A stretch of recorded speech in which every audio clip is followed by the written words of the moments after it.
Bom dia, vamos iniciar a mesa Estética e Psicanálise da segunda quinzena de Ensino e Pesquisa em Filosofia da Unicamp. Hoje nós teremos o Gabriel Sanmartin e a Sâmia Suen. Primeiramente teremos a fala do Gabriel, logo depois já as perguntas para ele, e depois vamos para a apresentação da Sâmia. Então, para começar com o Gabriel, ele vai apresentar a comunicação, os 3 fins da arte, de Arthur Danto. Te passo a palavra, Gabriel. Oi, Rê, obrigado. Eu vou compartilhar aqui minha tela para vocês conseguirem ver os slides. Aí vocês só me confirmam se está funcionando. Tá.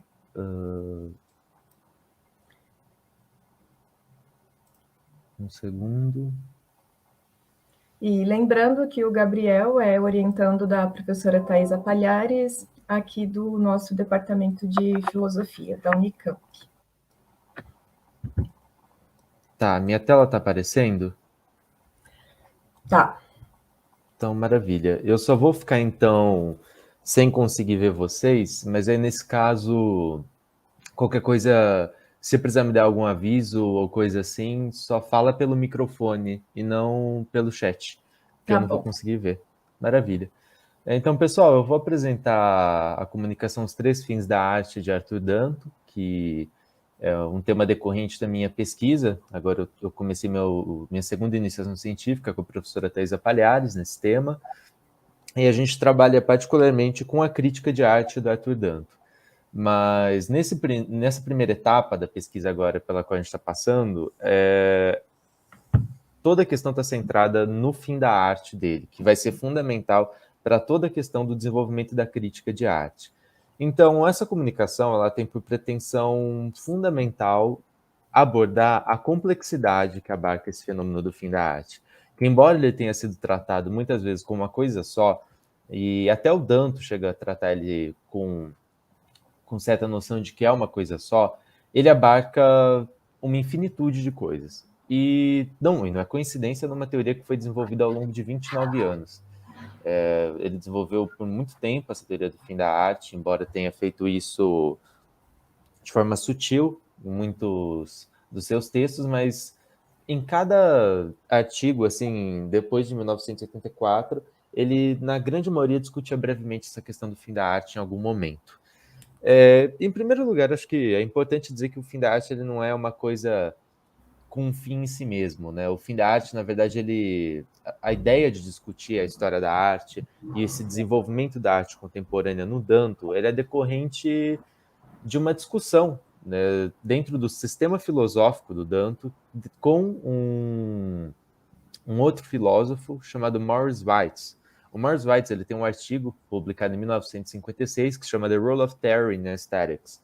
E nesse texto, ele basicamente mostra razões pelas quais, a partir de um critério Wittgensteiniano, não é possível você fazer definições metafísicas que sejam universais e permanentes. E o Danto, com a proposta, vou falar disso brevemente, porque eu não vou ter tanto tempo aqui, mas o Danto, na Transfiguração do Lugar Comum, de 1981, essa é a pretensão fundamental dele. Então, quando ele lê esse texto do Maurice Weitz, ele vai perceber que essa noção de uma possibilidade de conceito aberto dentro da filosofia é a coisa que poderia quebrar toda a teoria dele, toda a teoria essencialista da arte dele. Então, o fim da arte, ele, na verdade, surge como uma pequena questão dentro de todo o sistema filosófico do Danto, que é, de certa forma, uma válvula de escape, e não que o Danto quisesse começar a discutir história e teoria crítica de arte. O Danto ele cai na crítica de arte por acidente, ele ressalta isso em várias entrevistas, porque, na verdade, a pretensão toda do Danto era fundada na filosofia, ao modo de Hegel, né, que é aquela filosofia sistemática, de criar um sistema filosófico que vai atravessar todas as questões de uma área. E, embora o Danto não fosse hegeliano, ele nunca assumiu o projeto dialético do Hegel por completo. Ele se apropriou do Hegel para determinadas interpretações, mas nunca foi hegeliano. Agora, essa questão do Maurice Weitz e de um certo perigo aparente em relação a toda a sua teoria essencialista que apareceu na Transfiguração do Lugar Comum, isso parece que o Danto precisa de uma justificação para que a teoria dele possa ser permanente, e não só uma coisa de um conceito aberto, ou que a sua definição de arte seja meramente uma coisa de um período, como o Morris Weitz aponta que foram as várias outras, e que ele aparentemente vai concordar depois. Não a essência da arte, mas a definição com que a arte foi tratada, ela foi basicamente resumida por teorias e filosofias da arte, porque para ele cada teoria da arte, fundada, por exemplo, por George Vasari, por Clement Greenberg, todas essas teorias, na verdade, para o Danto, são filosofias da arte que procuravam definir a arte. E depois isso vai encadear numa loucura com o que ele chama de vanguardas intratáveis, né, que são as vanguardas, a partir do final do século XIX, né? E essas vanguardas modernistas é que vão querer cada uma definir a arte ao seu jeito. Mas, enfim. Então, trazido até aqui esse panorama do porquê o Danto pensou essa noção de fim da arte, uma justificativa, né, para ele chegar até aí, eu vou partir de um artigo de uma teórica chamada Raquel Cascales, uma grande teórica sobre Danto, e um ensaio dela que chama The Development of the Sense of and of Art in Arthur Danto.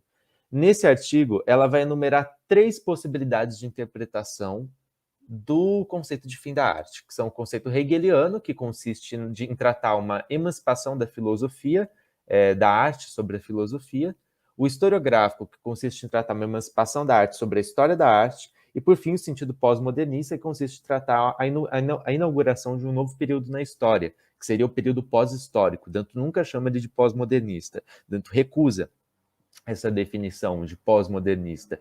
Ele entende isso como arte contemporânea, que é um regime pós-histórico.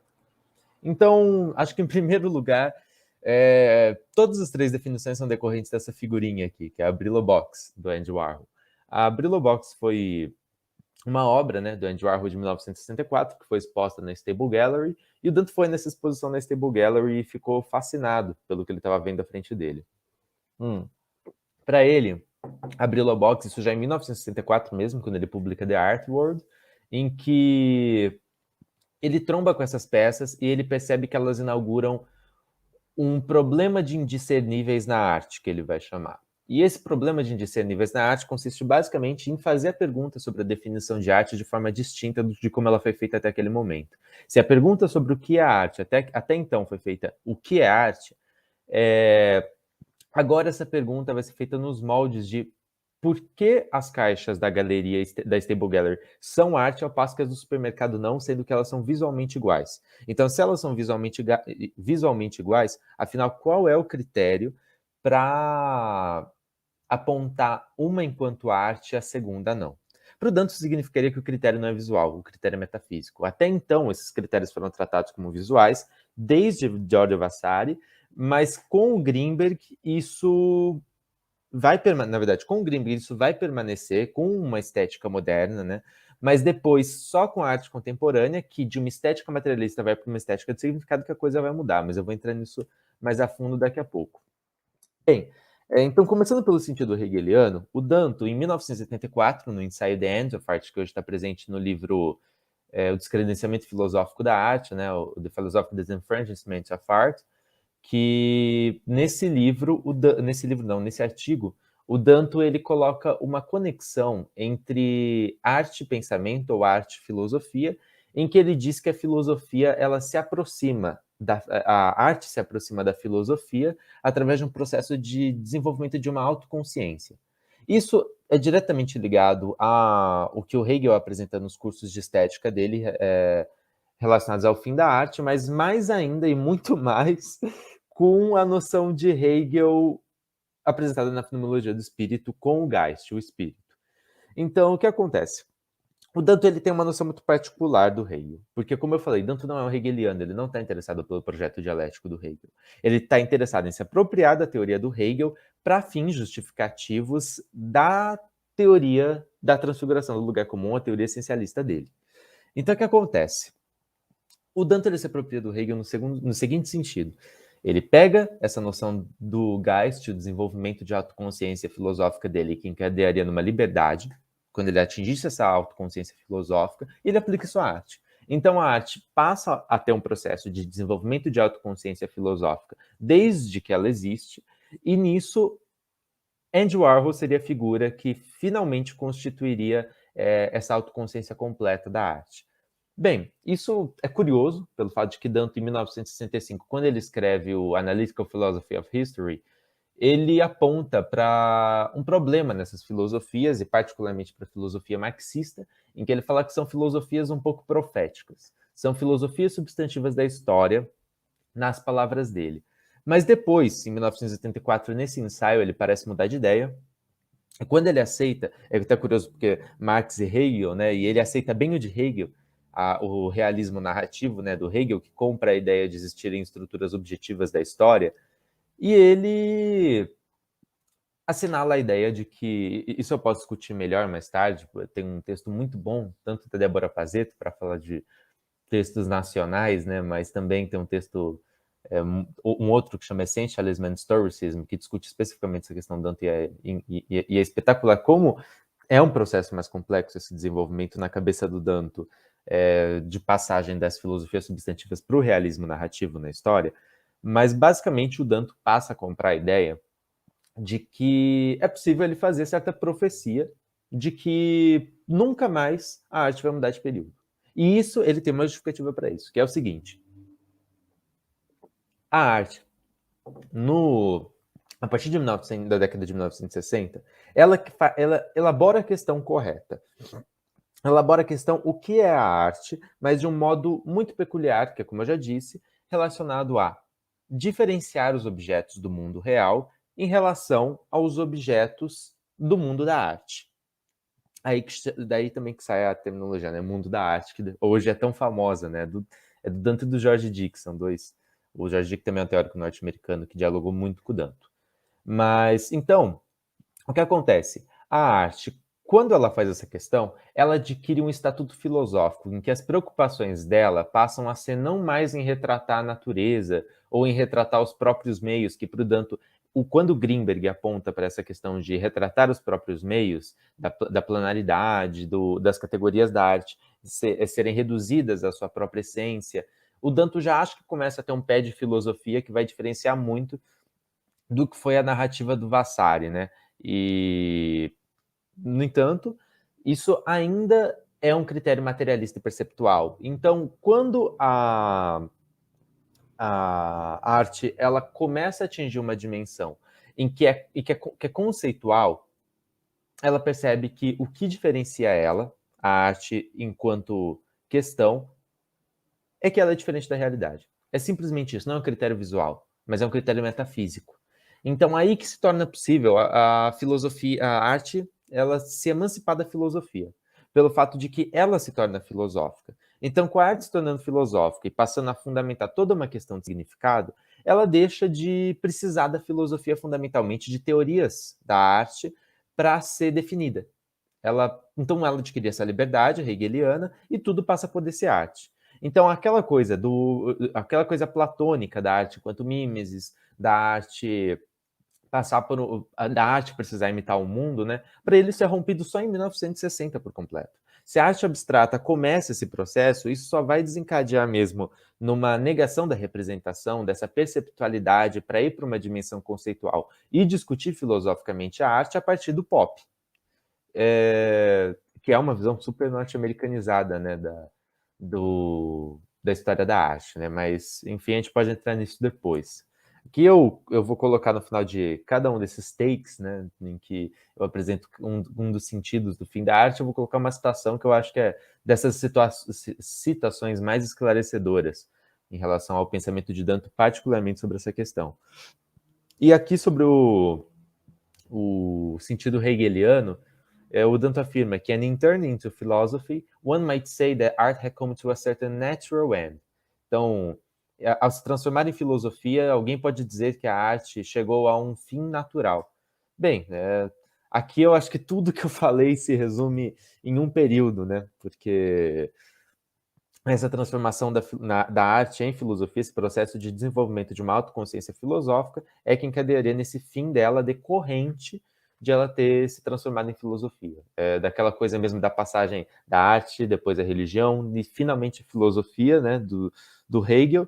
E aqui, portanto, seria o Warhol que finalizou esse processo, né? Fez finalmente a arte virar filosofia. Tem até uma frase que eu acho muito legal dele, que ele afirma que ele foi numa exposição de arte conceitual, não lembro se foi do Kossuth, mas não lembro quem foi, mas enfim, ele foi numa exposição de arte conceitual e ele afirma que ele sentia que as obras podiam praticamente sumir da exposição e deixar só os textos da curadoria, porque as obras não tinham um sentido perceptual. Elas queriam discutir uma questão que ia muito além dessa dimensão física, ao ponto de que os objetos não conseguiam suprir essa dimensão física. Então, é basicamente isso, a arte se tornando finalmente em filosofia. E isso, depois com a arte conceitual, né, lá norte-americana, isso adquire o ápice, né? Aí eles também vão começar a acreditar nessa possibilidade. Mas, enfim, isso foi muito contemporâneo do Danto, né? Do Danto e o fim da arte na década de 80. Mas, enfim, passando para o sentido historiográfico, a questão central começa a ser outra, não mais com essa da autoconsciência e da relação com o pensamento. A questão do Danto fundamental passa a ser com essas grandes narrativas que eu mencionei, que constituíram sempre a história da arte. Bem, o Danto coloca 3 períodos na história da arte, 3 grandes períodos, né? Porque o modernismo depois ele vai discutir com maior cuidado, ele depois também não vai necessariamente pensar esses períodos particularmente desse modo que eu vou mencionar aqui agora. Ele vai mudar muito isso no que é a arte de 2013, mas dentro do após o fim da arte, dentro do The End of Art, ele se apropria de uma noção do Hans Belting, um teórico alemão, sobre 3 grandes momentos da arte.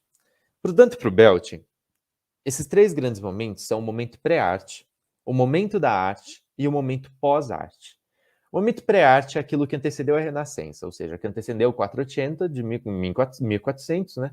E que basicamente as pessoas faziam arte sem saber que estavam fazendo arte. Na época medieval, por exemplo, tem uma citação, aliás, muito bonita do Vasari, em que ele afirma que, apesar de os medievais eles terem noção de que eles estavam fazendo algo que não era tão assim próximo da realidade, diferente de como faziam os pré-históricos, os medievais eles ainda guardavam um sentido de culto à arte que era muito diferente daquele que foi desenvolvido pelos renascentistas.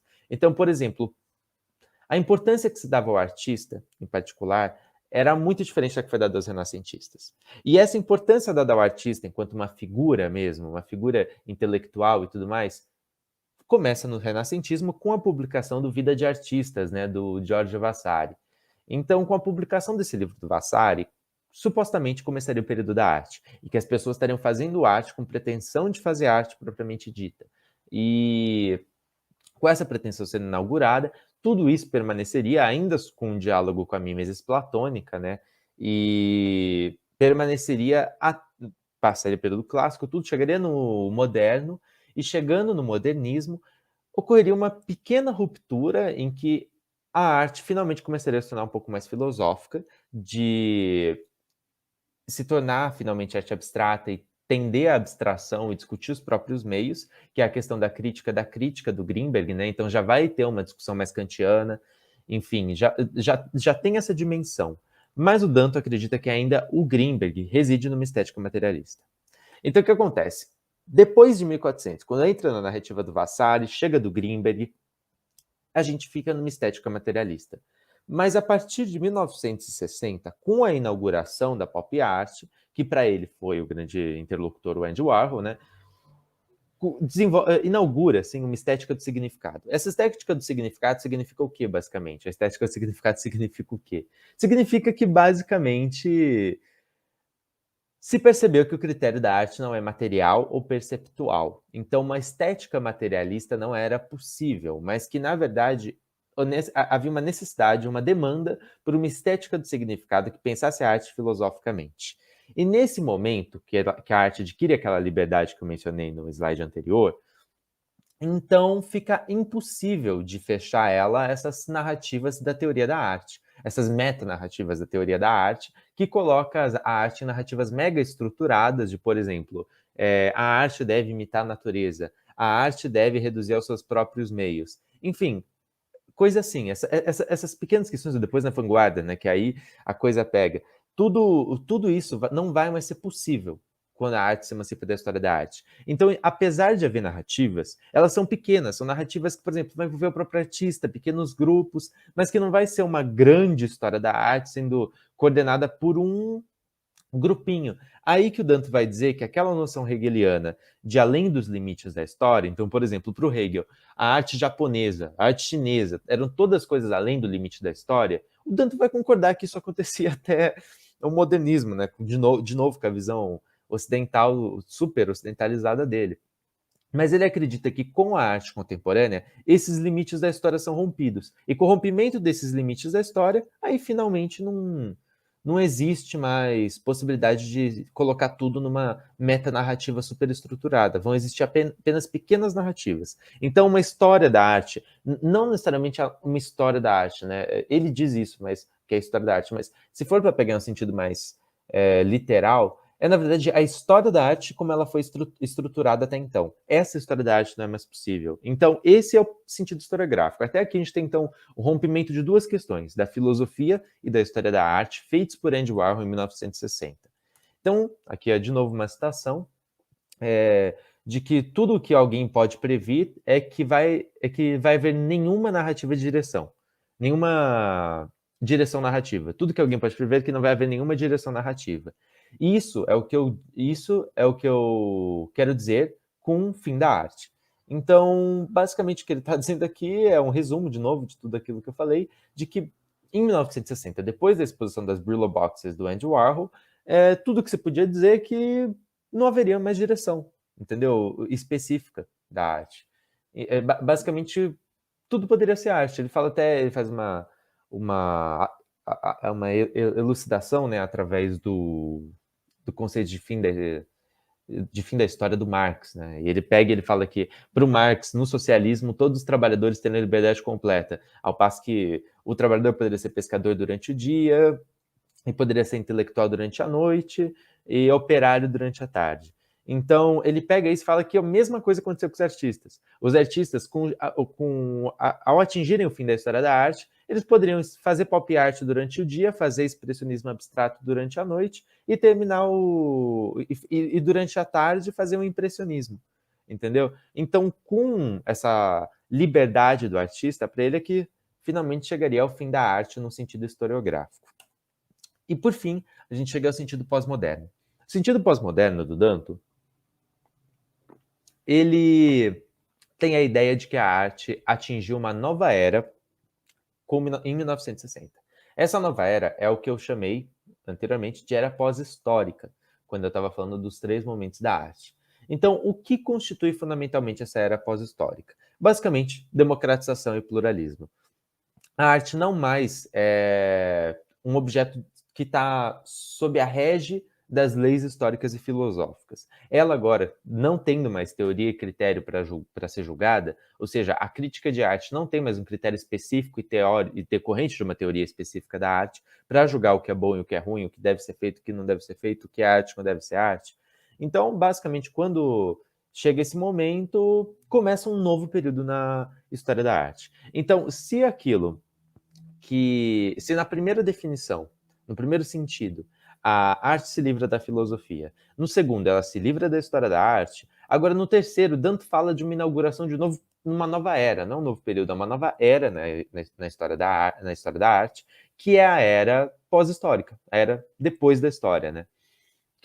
Que esse sentido é super ligado ao segundo, mas ele ainda guarda uma diferença no sentido mesmo de como ele trata esse fenômeno na questão de ele pensar muito mais, dar uma ênfase muito maior à inauguração de uma nova era que o Danto não vai chamar de pós-moderna, mas de pós-histórica. E Danto não é pós-modernista, aqui eu até coloquei um pontinho, pelo fato de ele recusar o relativismo. Ele nunca se filiou aos projetos desconstrutivistas de gente como o Derrida. Ele nunca aceitou essa filiação. Pelo contrário, ele se afastou o máximo possível disso, sempre deixou isso muito claro,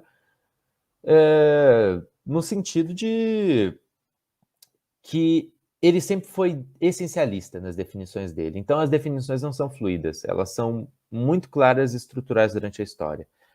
Então, a arte tem uma definição metafísica, mas precisava ela desenvolver certa reflexividade para que essa questão da definição metafísica fosse percebida. Mas, enfim, ela não é mais limitada por uma filosofia ou teoria da arte, e ela finalmente opera naquele sentido que eu mencionei, dela romper com os limites da história de Hegel. Então, agora, pode-se olhar a arte de todo lugar, o artista tem completa liberdade e inaugura-se um novo período de pluralismo. Esse é o sentido pós-moderno. Então, aqui mais uma citação, que é: To say that the history of art ended is to say that there is no longer a corner of history for works of art to be left out of it. Everything is possible. Everything can be art. Então, eu acho que, assim, se fosse para pegar alguma coisa de curioso nessa citação dele, é esse final, a última sentença: Everything can be art.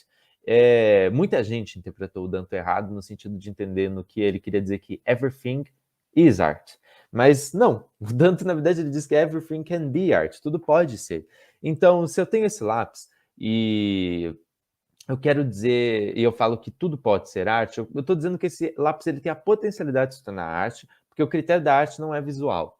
Mas não que ele seja, entendeu? Ele ainda está na realidade. Uma caixa de Brillo Box do supermercado pode ser arte, mas ela ainda não é, porque ela ainda está dentro da realidade. E para o Danto, a grande descoberta do Warhol é que a única coisa que se dá para saber da arte é que ela está fora da realidade, que ela é um significado corporificado. Né? Então ela guarda um significado que está além de simplesmente essa questão visual. Então essa estética do significado é que inauguraria esse novo período.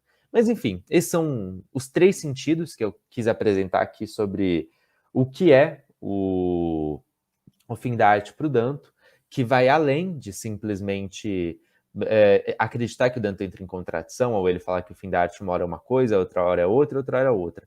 Não, o fim da arte parece, na verdade, ser fundado em toda uma cadeia complexa de pensamento que passa a história da arte, passa as discussões de pós-modernismo e passa o sentido filosófico, que embora ele tenha nascido com um sentido estritamente filosófico, ele acaba entrando em diversas outras coisas e criando toda uma rede de reflexão do Danto.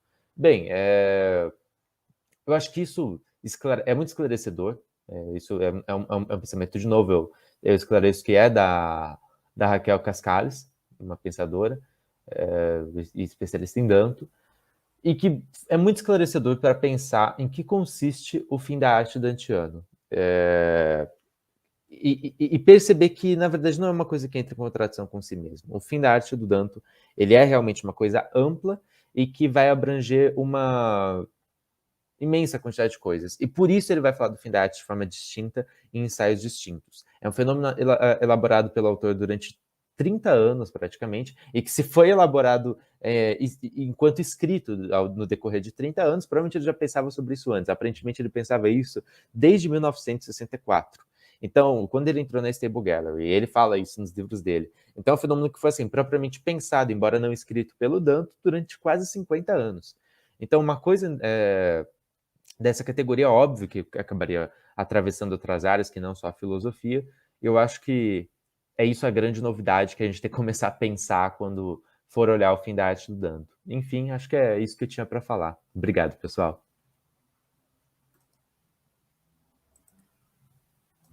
Parabéns, Gabriel, pela apresentação. Foi uma Agora você tem que conseguir fechar minha apresentação. Peraí.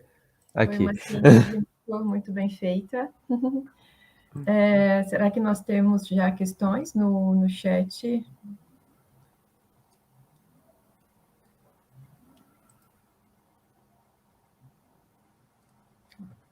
Até agora não nos foi passado, né?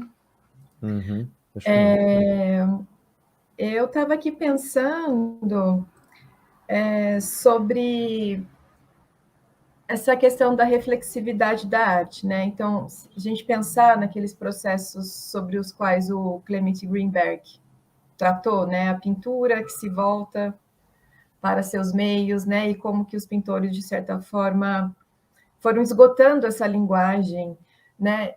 Eu fiquei curiosa assim para saber como que o Danto ele traz do Greenberg essa reflexão sobre o esgotamento, sabe, a questão do esgotamento desse paradigma. quando uma linguagem se volta para si mesmo como o conteúdo de si, né? Como isso contribuiu, essas teorias greenbergianas e as próprias práticas dos pintores, se voltando para os meios, como contribuiu para esse, digamos, diagnóstico do Danto de uma arte pós-histórica?